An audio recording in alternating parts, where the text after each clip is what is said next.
final appearances in cobbled monuments, 2 DNFs and trips to the hospital.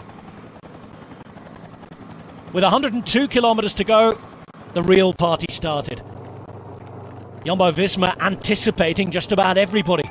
Mathieu van der Poel was wise to it, as was Stefan Kung. John Degenkolb in there, as well as Van Aert, and Laporte attacked going into the famous Arenberg Trench. There were problems and heartbreak for Derek G. On debut, made it up there. He suffered a mechanical and would not be seen again. In the meantime, crashes behind for the defending champion Dylan van Baarle, and Kisper Asgreen, former winner of the Ronde van Vlaanderen, would also go out. Mars Pedersen would set off in support, and then Christophe Laporte would suffer a mechanical. Valscheid would get there, Ganna as well, and suddenly 13 riders were on their way to the front of the race. Laporte would try and work to get back on. The 13 at the front would gradually be whittled down. Jonas Koch and Sjoerd Bucks losing contact. Nathan Verhooydonk would restart the chase. He'd try and get back with Florian Vermeersch, former second place finisher, and Laporte. Mathieu van der Poel would attack, and continue to attack. 50 k's to go when he launched this move. Wout van Aert was quick across, and the rest would soon follow. But to the front he'd go again.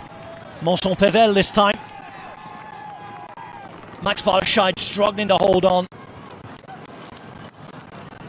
And even off the end of the big sector of cobbles, the 5-star one, Van der Poel would once more try to be aggressive. Next time they came to 5 stars, it would be Carrefour de l'Arbre, the final big test before the velodrome itself. A coming together, Degenkolb down, hearts broken. The 2015 winner looking for cobblestone number 2 down and out for the win. He'd be back on his bike as Wout van Aert and Mathieu van der Poel were at the front of the race. But with 15.5 kilometers remaining, Van Aert would be losing the wheel. He'd also be losing the air in his back tyre.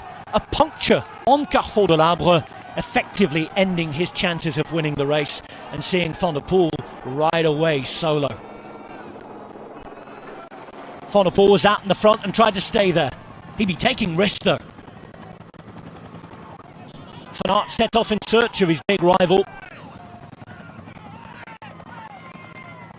But that big rival was able to keep it upright even though the risks were being taken. On the way to the velodrome, there was a final attempt to try and shake Jasper Philipsen. And in that velodrome, at the end of what was to be the fastest ever Paris-Roubaix, Mathieu van der Poel arrived alone.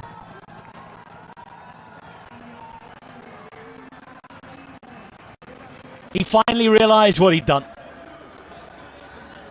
And becoming just the 4th rider in history to win Paris-Roubaix and Milano-San Remo in the same season. Van der Poel victorious, and it will be a first 1-2 for a team in Paris-Roubaix for 22 long years. Not since the days of Dumo van Vliet had that occurred. But Alpecin de Koning, or Alpecin Elegant as they were known on the day, put in an aggressive performance that saw Philipsen finish second, with Wout van Aert denied any sort of luck, having to settle for 3rd place.